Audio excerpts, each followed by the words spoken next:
Hello students, welcome to CRP academy. CRP একাডেমিতে তোমাদের সকলকে স্বাগত এবং প্রত্যেককে গুড মর্নিং। অনেক দিন পরে আমি তোমাদের ক্লাস নিয়ে এসেছি, কেননা মাঝখানে আমার প্রচন্ড শরীর খারাপের জন্য আমি একদমই ক্লাস করতে পারিনি। এখনো শরীরের অবস্থা খুব যে ভালো তা নয়, গলার অবস্থা খুবই খারাপ, ঠান্ডা লেগে সর্দি হয়ে পুরো অবস্থা খারাপ ছিল। ডক্টর বেড রেস্ট নিতে বলেছিলেন, তো মাঝখানে প্রায় 5 দিনের একটা গ্যাপ পড়ে গেছে। তো তার জন্য আমি ক্ষমা চেয়ে নিচ্ছি, সরি। তো যাই হোক, আমি আবার নতুন ভাবে সিরিজ শুরু করতে চলেছি। তো এই সিরিজের নাম দিয়েছি জিকে অ্যাকশন, এবং upcoming West Bengal police, Kolkata police, গ্রাম পঞ্চায়েত পরীক্ষা এবং অন্যান্য যে সমস্ত পরীক্ষা রয়েছে সমস্ত পরীক্ষার জন্যই এই সমস্ত জিকে প্রশ্নোত্তরগুলো খুবই ইম্পর্টেন্ট হবে। এবং তোমরা জানো আমি খুবই সুন্দর সুন্দর প্রশ্ন, স্ট্যান্ডার্ড প্রশ্ন পরীক্ষার মতো প্রশ্ন নিয়ে আসি, সাথে এক্সট্রা নোটস। তো 40টি করে টপ মোস্ট প্রশ্ন উত্তর প্রত্যেকটি সেটে থাকবে। আজকে আমরা সেট নাম্বার 1 করব।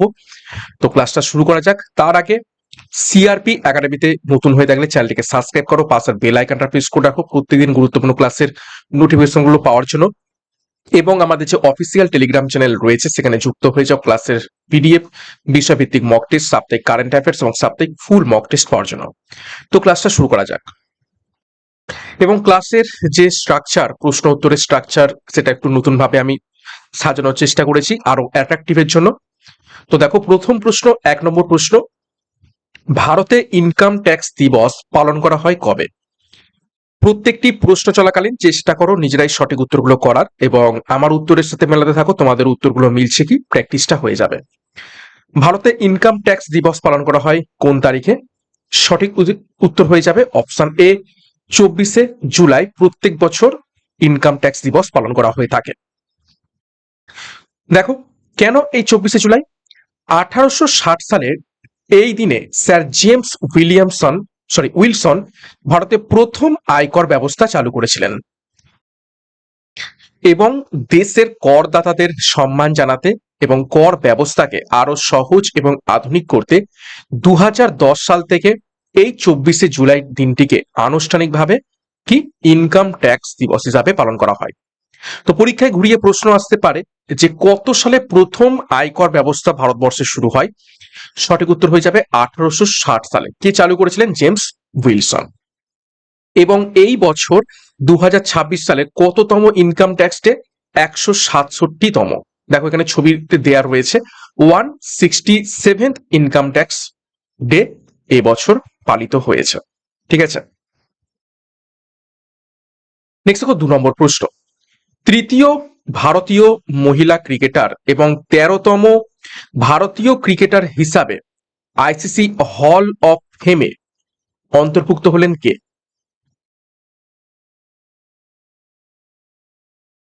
কি বলছে?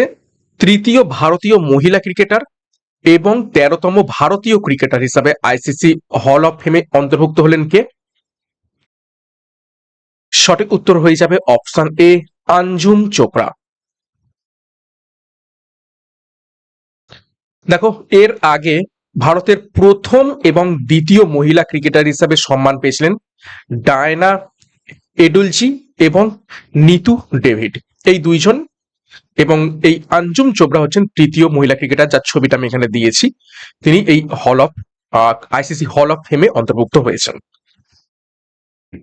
নেক্সট দেখো 3 নম্বর প্রশ্ন, the voice of justice, justice Gavai speaks, এই শিরোনামে বই প্রকাশ করলেন নিচের কোন ব্যক্তি?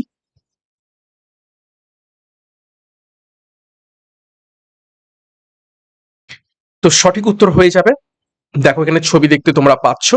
তো সঠিক উত্তর হয়ে যাবে আমাদের উপরাষ্ট্রপতি, option C, CP Radhakrishnan. CP Radhakrishnan the voice of justice, justice Gavai speaks শিরোনামে বই প্রকাশ করেছেন।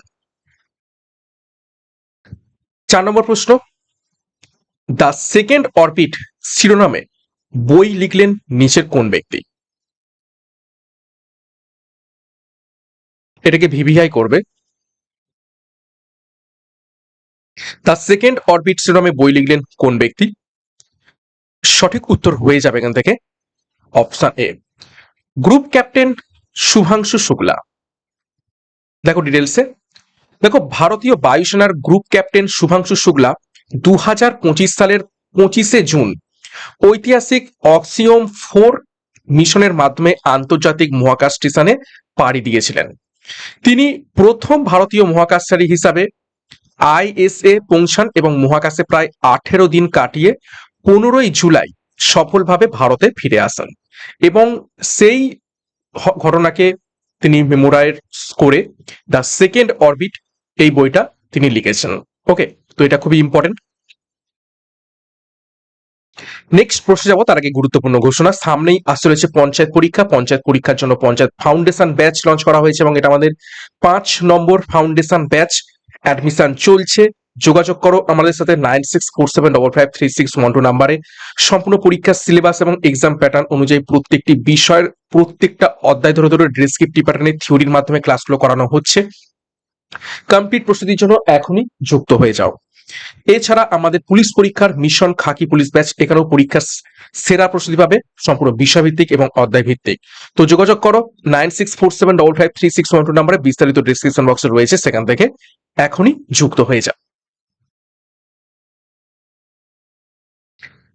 নেক্সট 5 নম্বর প্রশ্ন, ব্লু ওয়াটার নেভি বলতে কোন ধরনের নৌবাহিনীকে বোঝায়? চারটি অপশন রয়েছে। ব্লু ওয়াটার নেভি বলতে কোন ধরনের নৌবাহিনীকে বোঝায়? সঠিক উত্তর হবে, দেখে নাও, যে নৌবাহিনী সমগ্র মহাসাগরে অভিযান পরিচালনা করতে সক্ষম সেই ধরনের নৌবাহিনীকে বলা হয় ব্লু ওয়াটার নেভি। যেমন আমাদের ভারতের রয়েছে, ঠিক আছে, দেখো ভারতকে ব্লু ওয়াটার নেভি হিসাবে গণ্য করা হয়। আর ব্রাউন ওয়াটার নেভি নদী এবং অভ্যন্তরীণ জলপথে যাদের যে সমস্ত নেভির বিচরণ, যারা নদী এবং অভ্যন্তরীণের মধ্যে সীমাবদ্ধ থাকে, সমুদ্রে যেতে পারে না, তাদের বলা হয় ব্লু ওয়াটার নেভি। তারপর দেখো গ্রিন ওয়াটার নেভি, উপকূলীয় সমুদ্রের মধ্যেই তাদের বিচরণ থাকে।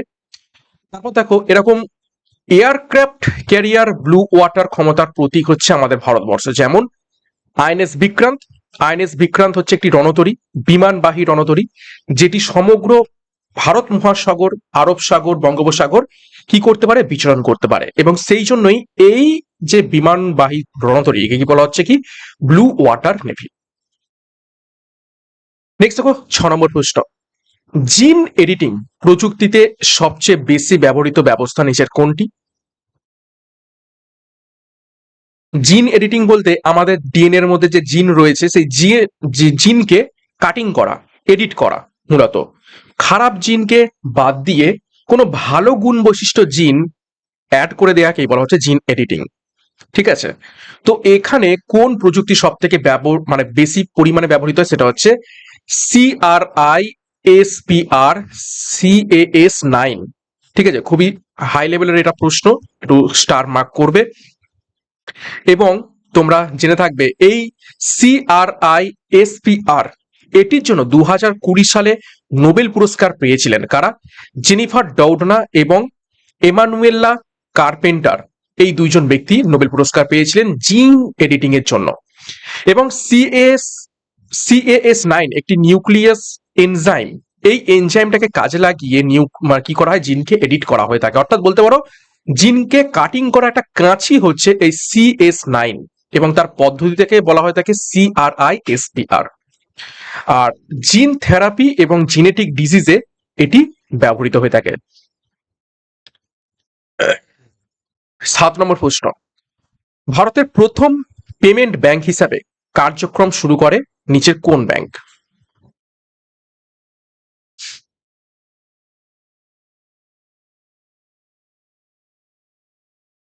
সঠিক উত্তর হয়ে যাবে, ছবি দেখে বুঝতে পারছো, option D Airtel payment bank 2015 সাল থেকে প্রথম লাইসেন্স পায় আরবিআই এর কাছ থেকে। নেক্সট দেখো 8 নম্বর প্রশ্ন, কোন মৌলের ইলেকট্রন অ্যাফিনিটি সর্বাধিক? 4টি মৌলের নাম রয়েছে, দেখো ফ্লোরিন, ক্লোরিন, অক্সিজেন এবং ব্রোমিন। কোন মৌলের ইলেকট্রন অ্যাফিনিটি সর্বাধিক?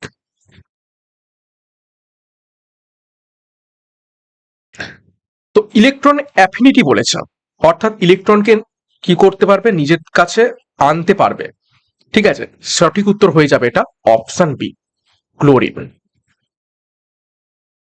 ওকে, দেখো সর্বাধিক ইলেকট্রন অ্যাফিনিটি সেটা হচ্ছে ক্লোরিনের, আর যদি বলে সর্বাধিক ইলেকট্রোনেগেটিভিটি, সেটা হচ্ছে ফ্লুরিনের। একদমই তোমরা গুলিয়ে ফেলবে না, খুবই খুবই ইম্পর্টেন্ট।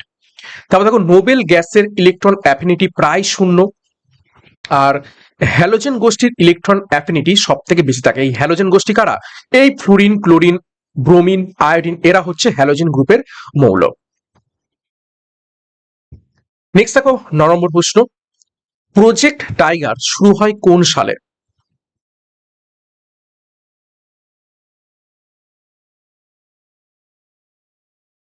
সঠিক উত্তর হয়ে যাবে অপশন সি, 1973 সালে প্রজেক্ট টাইগার শুরু হয়। দেখো টাইগার রিজার্ভ সর্বাধিক বেশি রয়েছে কোথায়? মধ্যপ্রদেশে। প্রথম টাইগার রিজার্ভ সেটি হচ্ছে জিম করবেট ন্যাশনাল পার্ক। এবং প্রজেক্ট এলিফ্যান্ট, এটাও পরীক্ষায় প্রশ্ন আসতে পারে। প্রজেক্ট এলিফ্যান্ট শুরু হয় 1992 সালে এবং ওয়াইল্ড লাইফ প্রোটেকশন অ্যাক্ট আসে 1972 সালে। খুবই খুবই ইম্পর্টেন্ট তথ্য। 10 নম্বর প্রশ্ন, ভারতের প্রথম গ্রিন হাইড্রোজেন প্ল্যান্ট কোন রাজ্যে স্থাপিত হয়েছে? প্রথম গ্রিন হাইড্রোজেন প্ল্যান্ট নিচের কোন রাজ্যে স্থাপিত হয়েছে? সঠিক উত্তর অপশন এ, গুজরাটে। গুজরাটের কোথায়? দেখো গুজরাটের ছবিতে তোমরা দেখতে পাচ্ছ দীনদয়াল পোর্ট, কোথায় এটা? কান্ডালা। ঠিক আছে। এবং কান্ডালা সম্পর্কে কি একটা তথ্য পরীক্ষায় এসে থাকে, সেটা হচ্ছে কি, এটা হচ্ছে tax free, tax tax free port. ঠিক আছে। এবং এই কান্ডালা পোর্টের অপর নাম কি? দীনদয়াল পোর্ট। 11 নম্বর প্রশ্ন, প্যাক্ট অফ পুরন্দর অর্থাৎ পুরন্দরের সন্ধি, যেটা 1665 সালে হয়েছিল, কার কার মধ্যে স্বাক্ষরিত হয়েছিল? পুরন্দরের সন্ধি নিচের কোন দুইজন ব্যক্তির মধ্যে সংগঠিত হয়েছিল? সঠিক উত্তর হয়ে যাবে অপশন সি, শিবাজি এবং রাজা জয় সিং ওয়ানের মধ্যে এই পুরন্দরের সন্ধি সংগঠিত হয়। দেখো পুরন্দর দুর্গ মহারাষ্ট্রে অবস্থিত রয়েছে। রাজা জয় সিং ছিলেন আম্বরের কছওয়ার রাজপুত। 1666 সালে শিবাজির আগ্রা সফর হয় এবং 1674 সালে শিবাজির রাজ্যাভিষেক হয়। তো শিবাজি সম্পর্কে কিছু গুরুত্বপূর্ণ তথ্য দেখলাম। নেক্সট দেখো 12 নম্বর প্রশ্ন, ভারতের সংবিধানের কোন তফসিলে 22টি ভাষার তালিকা রয়েছে?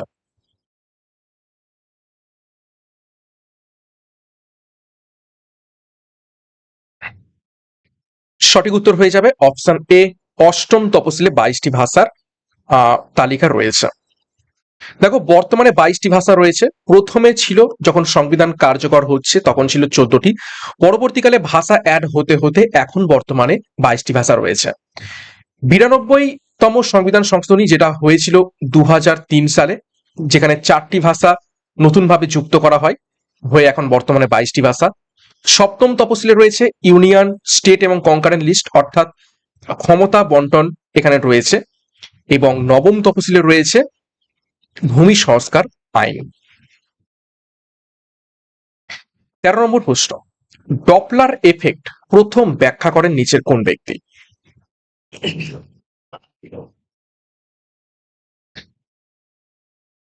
তো নামের মধ্যেই রয়েছে। তো সঠিক উত্তর হয়ে যাবে এখান থেকে অপশন ডি, ক্রিশ্চিয়ান ডপলার। দেখো ডপলার এফেক্ট কি? ডপলার এফেক্ট বা প্রভাব হলো তরঙ্গের উৎস এবং পর্যবেক্ষকের মধ্যে আপেক্ষিক গতির কারণে শব্দ বা আলো সহ যে কোনো তরঙ্গের কম্পাঙ্কের আপাত পরিবর্তন। ঠিক আছে। অর্থাৎ ডপলার এফেক্ট শুধুমাত্র যে শব্দের মধ্যে হয় তা নয়, এটা আলোর মধ্যেও হতে পারে। এবং তখনই দেখা যাবে যখন উৎস এবং আহ মানে উৎস এবং হচ্ছে যে গ্রহণ করছে শ্রোতা, ঠিক আছে, দর্শক, দুজনেই হচ্ছে কি থাকে? গতিশীল থাকে। আপেক্ষিক গতি তাদের মধ্যে থাকতে হবে, তবে ডপলার ইফেক্ট দেখতে দেখতে পাওয়া যাবে। দেখো যখন কাছাকাছি আসে তরঙ্গ তখন সংকুচিত হয় এবং শব্দের তীক্ষ্ণতা বা কম্পাঙ্ক বাড়ে। এবং যখন দূরে সরে যায় তরঙ্গ প্রসারিত হয়, কম্পাঙ্ক কমে যায় এবং তীক্ষ্ণতা কমে যায়। এর প্রয়োগ কোথায়? পুলিশ স্পিড ক্যামেরা, রাডার এবং জ্যোতির্বিদ্যায় নক্ষত্রের গতি মাপতে ব্যবহার করা হয়ে থাকে এই ডপলার এফেক্ট। নেক্সট দেখো 14 নম্বর প্রশ্ন, ভারতের কোন রাজ্যে সাইলেন্ট ভ্যালি ন্যাশনাল পার্ক অবস্থিত রয়েছে?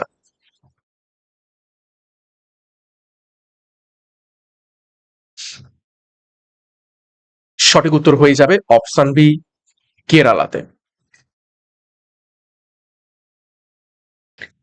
দেখো, এই Silent Valley National Park Nilgiri biosphere রিজার্ভের একটি অংশ। এখানে লায়ন টেল্ড ম্যাকাওয়ের আবাসস্থল, এই যে নিচে যে ছবিটি দেখতে পাচ্ছ এটা হচ্ছে লায়ন টেল্ড ম্যাকাওয়ের ছবি, এবং এখানেই হচ্ছে এর বাসস্থান।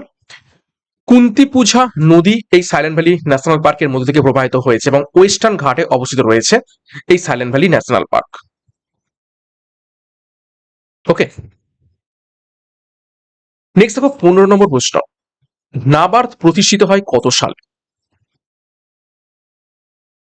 নিচের কোন সালে নাবার্ড প্রতিষ্ঠিত হয়? নাবার্ডের ফুল ফর্ম পরীক্ষায় প্রশ্ন আছে, national bank for agriculture and rural development, এবং প্রতিষ্ঠিত হয় অপশন বি 1982 সালে। এর হেডকোয়ার্টার কোথায় রয়েছে? হেডকোয়ার্টার রয়েছে মুম্বাইতে।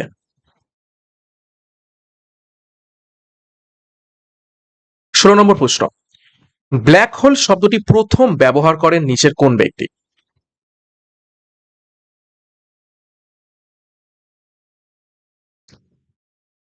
সঠিক উত্তর অপশন সি, জন আর্চিবাল্ড হুইলার প্রথম ব্ল্যাক হোল শব্দটি ব্যবহার করেন।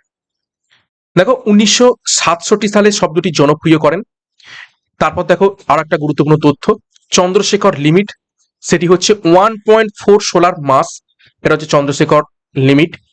এবং প্রথম ব্ল্যাক হোলের ইমেজ সেটা পাওয়া যায় 2019 সালে, এবং নিচে যে ছবিটা দেখতে পাচ্ছ এটাই হচ্ছে প্রথম ব্ল্যাক হোলের ইমেজ, যেটা 2019 সালে প্রকাশিত হয়। 17 নম্বর প্রশ্ন, ব্যাটেল অফ হিডিসপাসেস কার মধ্যে সংঘটিত হয়েছিল?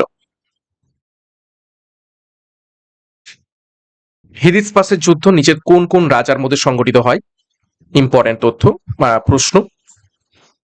সঠিক উত্তর হয়ে যাবে অপশন ডি, আলেকজান্ডার এবং রাজা পুরুর মধ্যে। দেখো, সময়কাল কোন সালে এটি হয়? 326 খ্রিস্টপূর্বাব্দে এই হিডিসপাসের যুদ্ধটা হয়। কোথায়? বর্তমান পাকিস্তানের পাঞ্জাব অঞ্চলে ঝিলাম নদীর তীরে। এবং প্রাচীনকালে এই ঝিলাম নদীর নাম কি ছিল? প্রাচীন নাম ছিল হাইদেসপাস।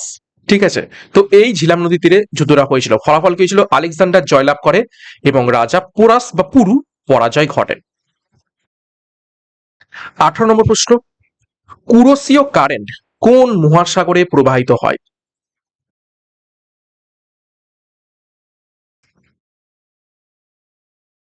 দেখো, পাশে ছবিটা দেখতে পাচ্ছ, কুরোসীয় কারেন্ট, এবং এই দেশটা কি দেশ? এটা হচ্ছে জাপান। এই কুরোসীয় কারেন্টের অপর নাম রয়েছে জাপান কারেন্ট। তো সঠিক উত্তর হয়ে যাবে অপশানে প্রশান্ত মহাসাগরে এটি প্রবাহিত হয়। 19 নম্বর প্রশ্ন, জিরো আওয়ার ভারতীয় সংসদের সংবিধানে উল্লেখ নেই, তবুও এটি শুরু হয় কোন কোন সাল থেকে?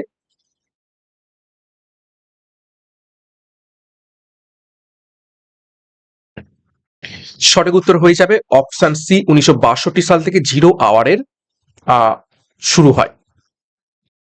দেখো, কোশ্চেন আওয়ার সেটা হচ্ছে সকাল 11টা, এবং এই কোশ্চেন আওয়ার শেষ হলেই জিরো আওয়ার শুরু হয়। এই কোশ্চেন আওয়ারের পরে শুরু হয়, এবং জিরো কেন? দুপুর 12টার সময় জিরো থেকে শুরু হয়। ঠিক আছে, তারপরে 1 হয়, 2 হয়, 3 হয়। তো সেই জন্যই এইটার নামকরণ হয়েছে জিরো আওয়ার। রুল বুকে এর উল্লেখ নেই, কিন্তু সংসদীয় প্রথা হিসাবে গড়ে ওঠে। এবং এই জিরো আওয়ারে কি হয়? জরুরি জনস্বার্থে বিভিন্ন বিষয় উত্থাপন করা হয়ে থাকে এই জিরো আওয়ারের মধ্যে। 20 নম্বর প্রশ্ন, রানী কি ভাভ কোন রাজ্যে অবস্থিত ইউনেস্কো ওয়ার্ল্ড হেরিটেজ সাইট?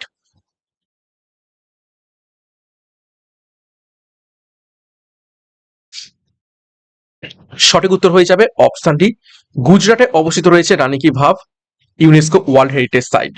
দেখো তথ্য, এই রানী কি ভাভ সোলাঙ্কি ডাইনেস্টির সাথে সম্পর্কিত রয়েছে। 2014 সালে এটি ইউনেস্কোর ওয়ার্ল্ড হেরিটেজ সাইটের তকমা পায়। এবং যেটা পরীক্ষায় প্রশ্ন আছে, 100 টাকার বর্তমান যে নোট রয়েছে তার পিছনে দেখবে ছবিটা দিয়েছি এই রানী কি ভাভের ছবিটি রয়েছে? ভারতের অন্যতম শ্রেষ্ঠ স্টেপ ওয়েল, ছবিটা দেখতে পাচ্ছ, ধাপ ধাপ করে একটি কুয়ো করা রয়েছে নিচে, সেই কুয়ো। এবং পরীক্ষায় প্রশ্ন আছে যে 100 টাকার বর্তমান নোটে কিসের ছবি রয়েছে? সঠিক উত্তর হয়ে যাবে রানী কি ভাব। 21 নম্বর প্রশ্ন, হাতিগুম্পা শিলালিপি কোন শাসকের সঙ্গে সম্পর্কিত?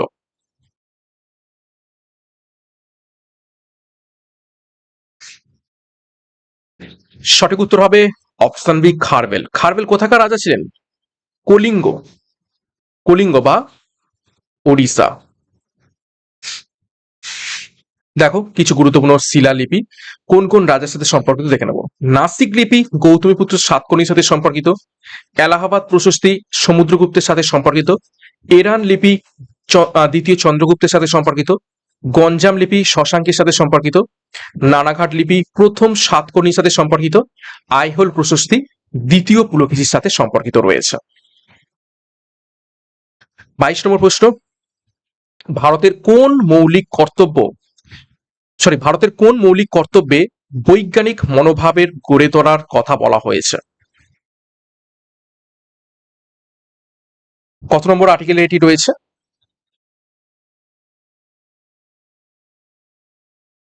সঠিক উত্তর হয়ে যাবে অপশন ডি, আর্টিকেল 51A(H)।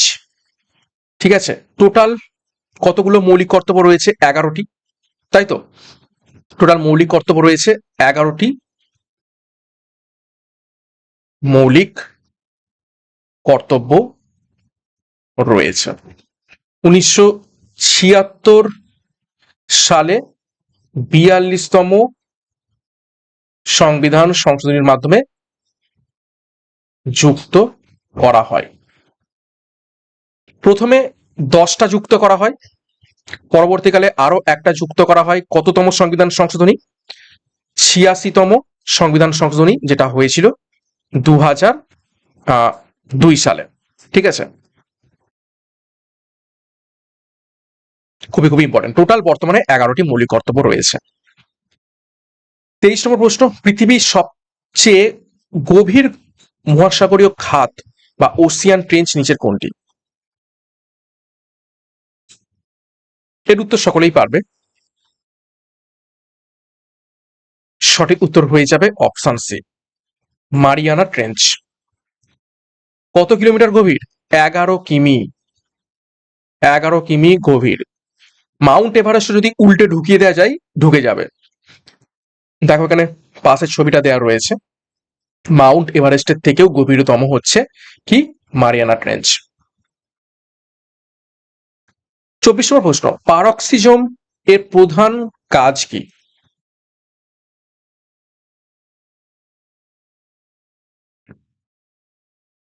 সঠিক উত্তর হয়ে যাবে অপশন এ, হাইড্রোজেন পারক্সাইড ভেঙে কোষকে সুরক্ষা দেওয়া হচ্ছে পারক্সিজমের প্রধান কাজ।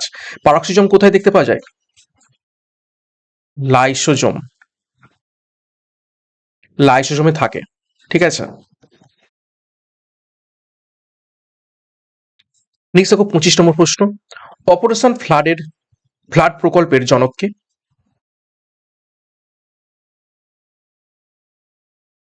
অপারেশন ফ্লাড কিসের সাথে সম্পর্কিত? দুধ উৎপাদন।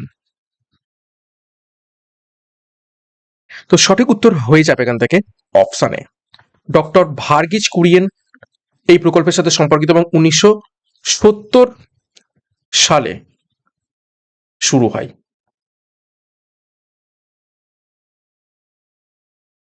26 নম্বর প্রশ্ন দেখো, ভ্যান অ্যালেন রেডিয়েশন বেল্ট কোথায় অবস্থিত রয়েছে? 4টি অপশন, সূর্যের চারপাশে, চাঁদের চারপাশে, পৃথিবীর চৌম্বক মণ্ডলের মধ্যে, নাকি মঙ্গল গ্রহের চারপাশে? Van Allen radiation belt. সঠিক উত্তর হয়ে যাবে অপশন সি, পৃথিবীর চৌম্বক মণ্ডলের চারপাশে। এবং এই পৃথিবীর চৌম্বক মণ্ডলের চারপাশে এই রেডিয়েশন বেল্ট, এখানে দেখো পাশের ছবিটা দেখতেই পাচ্ছ, এই রেডিয়েশন যে বেল্ট মানে চৌম্বক মণ্ডলটা আছে বলেই এই যে রেডিয়েশন গুলো, যে মহাজাগতিক রেডিয়েশন, সেগুলো পৃথিবীতে আসতে পারে না এবং এর চারপাশেই এই রেডিয়েশন বেল্টটা ঘুরপাক খায়। নেক্সট দেখো 27, বাসেল কনভেনশন মূলত কোন বিষয়ের সঙ্গে সম্পর্কিত? বাসেল কনভেনশন কত সালে হয়? 1989 সালে। ঠিক আছে, কার্যকর হয় কবে? কার্যকর হয় 1992 সালে। তো কিসের সাথে সম্পর্কিত? সঠিক উত্তর হয়ে যাবে অপশন ডি, বিপজ্জনক বজ্রের আন্তঃসীমান্ত পরিবহনের সাথে সম্পর্কিত। দেখো, basal convention on hazardous West and it's applicability in India. ঠিক আছে, দেখতেই পাচ্ছ নিউক্লিয়ার ওয়েস্ট যেগুলো বিপজ্জনক বজ্র, এই ব্যাসেল কনভেনশনের সাথে সম্পর্কিত রয়েছে। 28, কোন মৌলটির গলনাঙ্ক সর্বোচ্চ? চারটি মৌল রয়েছে, টাংস্টেন, ডায়মন্ড, অসমিয়াম এবং রেনিয়াম।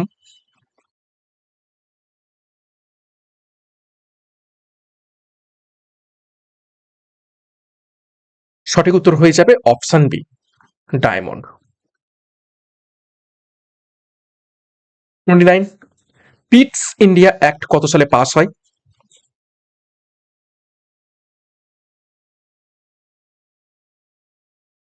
সঠিক উত্তর অপশন সি, 1784 সালে। 30 নম্বর প্রশ্ন, নিসার, ঠিক আছে, যার ফুল ফর্ম কি? NASA ISRO synthetic aperture radar, এই মিশনের প্রধান উদ্দেশ্য কি ছিল?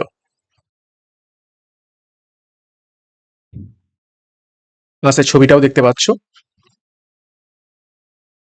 সঠিক উত্তর হবে অপশন এ, পৃথিবীর ভূমি, বরফ এবং পরিবেশগত পরিবর্তনের উচ্চ নির্ভুল পর্যবেক্ষণ, এটাই হচ্ছে এই নিসার মিশনের প্রধান উদ্দেশ্য। ঠিক আছে, 31 নম্বর প্রশ্ন, নাসিক প্রশস্তি থেকে সাতবাহন বংশের কোন শাসকের সম্পর্কে সর্বাধিক তথ্য জানা যায়? অলরেডি আমরা এক্সট্রা নোটসে দেখেছি।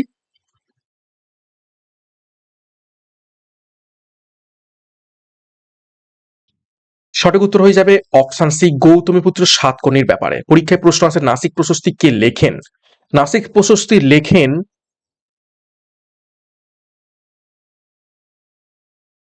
গৌতমী বলশ্রী, যিনি হচ্ছেন এই সাতকর্ণীর মাতা, যে কারণে সাতকর্ণীর নাম কি হয়েছে? গৌতমীপুত্র সাতকর্ণী।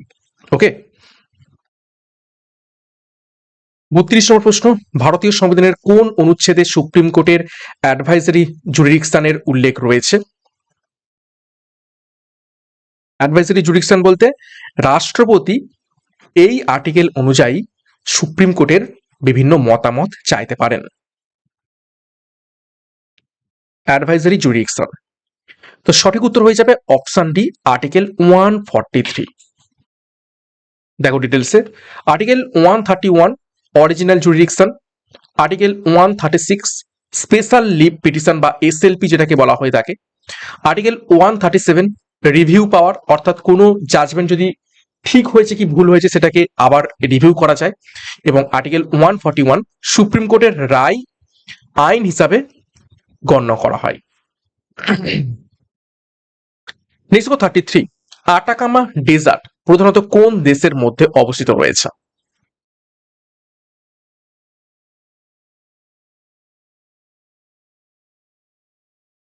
সঠিক উত্তর হয়ে যাবে, দেখো, আটাকামা ডেজার্ট কোথায় অবস্থিত রয়েছে? এই যে, এবং এই দেশটা কি দেশ? Option C, chilli. 34, মানুষের শরীরে ভিটামিন বি 12 প্রধানত কোথায় সঞ্চিত থাকে?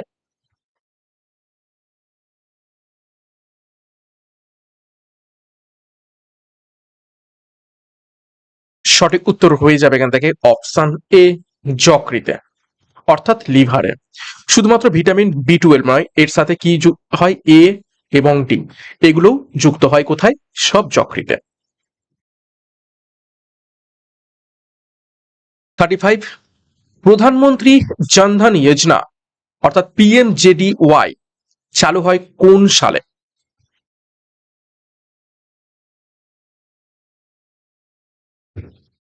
সঠিক উত্তর অপশন এ, 28 আগস্ট 2014 সালে। 36, পিএন জাংশন ডায়েট সাধারণত কোন মৌল দ্বারা তৈরি করা হয়ে থাকে?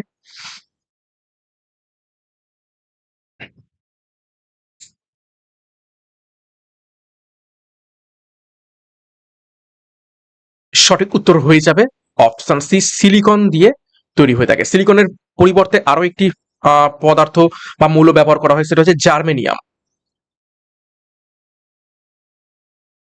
জার্মেনিয়ামও অনেক সময় ব্যবহার করা হয়। ঠিক আছে, এখানে দেখতে পাচ্ছ পিএন সংযোগ ডায়োড। এবং মনে রাখবে যে এন টাইপ যে ডোপিং, ঠিক আছে, এই যে এন টাইপ ডোপিং, এই ডোপিংটা করা হয় কিসের মাধ্যমে?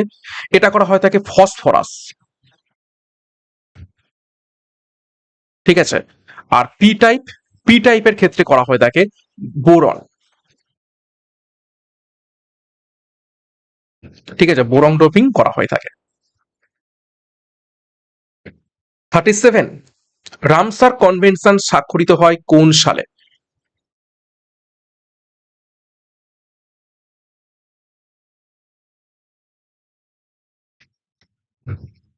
সঠিক উত্তর হয়ে যাবে অপশন ডি, 1971 সালে।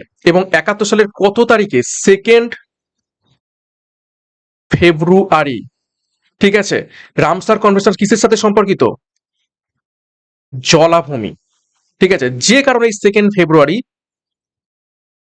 বিশ্ব জলাভূমি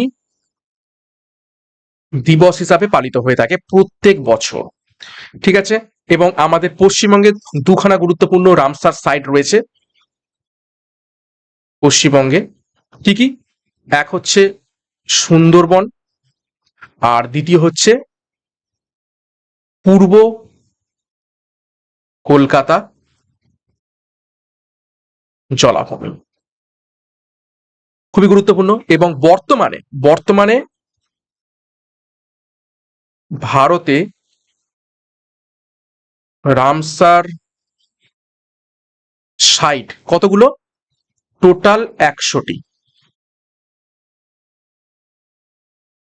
39, কলিঙ্গ প্রাইজ কোন সংস্থা প্রদান করে? কলিঙ্গ পুরস্কার কিসের সাথে সম্পর্কিত? বিজ্ঞানের জনপ্রিয়করণ।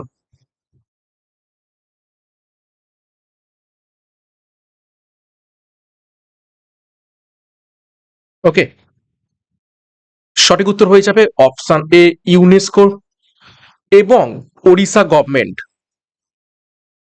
গভর্নমেন্ট জয়েন্টলি এটি দিয়ে থাকে। কলিঙ্গ প্রাইজ শুরু হয়েছিল 1951 সাল থেকে।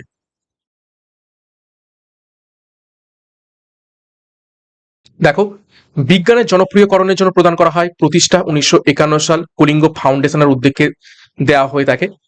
এবং কলিঙ্গ মানে বুঝতে পারছো, এটা ওড়িশা গভর্নমেন্ট। এবং ইউনেস্কো সদপ্তর রয়েছে প্যারিস। ইউনেস্কো প্রতিষ্ঠিত হয় 1945 সালে। 39 নম্বর প্রশ্ন, ট্রিটি অফ বেসিন 1802 সালে কার কার মধ্যে স্বাক্ষরিত হয়েছিল?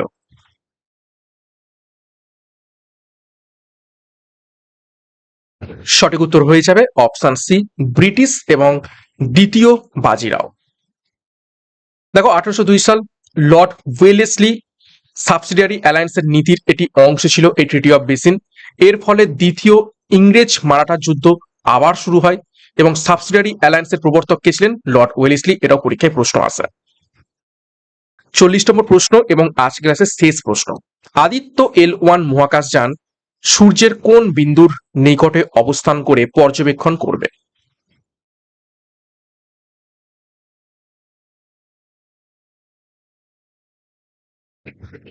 সঠিক উত্তর হয়ে যাবে অপশন ডি, L1 ল্যাগারেঞ্জ পয়েন্ট থেকে।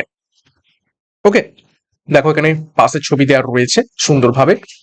এবং কত তারিখে লঞ্চ করা হয়েছিল? 2 সেপ্টেম্বর 2023 এটি লঞ্চ করা হয়েছিল আদিত্য L1 মিশনটি।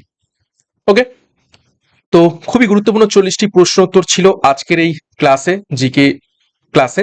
40-এর মধ্যে কার কত স্কোর হয়েছে কমেন্ট বক্সে কমেন্ট করবে। প্রশ্নপত্র কেমন লেগেছে? খুবই হাই লেভেল স্ট্যান্ডার্ড প্রশ্ন উত্তর রাখার চেষ্টা করছি। পরীক্ষার স্ট্যান্ডার্ডও সেইভাবেই প্রত্যেক বছর পরিবর্তন হচ্ছে, আমাদের কিন্তু একটু এগিয়ে প্র্যাকটিস করতে হবে। ওকে, ক্লাসটা শেষ করবো তার আগে গুরুত্বপূর্ণ ঘোষণা, আমাদের পঞ্চায়েত ফাউন্ডেশন ব্যাচ 5 এবং পুলিশ ব্যাচ, যার যে ব্যাচ কোর্সের প্রয়োজন রয়েছে যুক্ত হয়ে যাও 9647553612 নাম্বারে, বিস্তারিত ডিসক্রিপশন বক্সে রয়েছে। এবং আমাদের টেলিগ্রামে যুক্ত হয়ে যাও ক্লাসের পিডিএফ, বিষয়ভিত্তিক মক টেস্ট, সাপ্তাহিক কারেন্ট অ্যাফেয়ার্স, সাপ্তাহিক ফুল মক টেস্ট পাওয়ার জন্য। তো আজকের মতো ক্লাসটা এখানে শেষ করছি। প্রত্যেককে all the best. Thank you, by.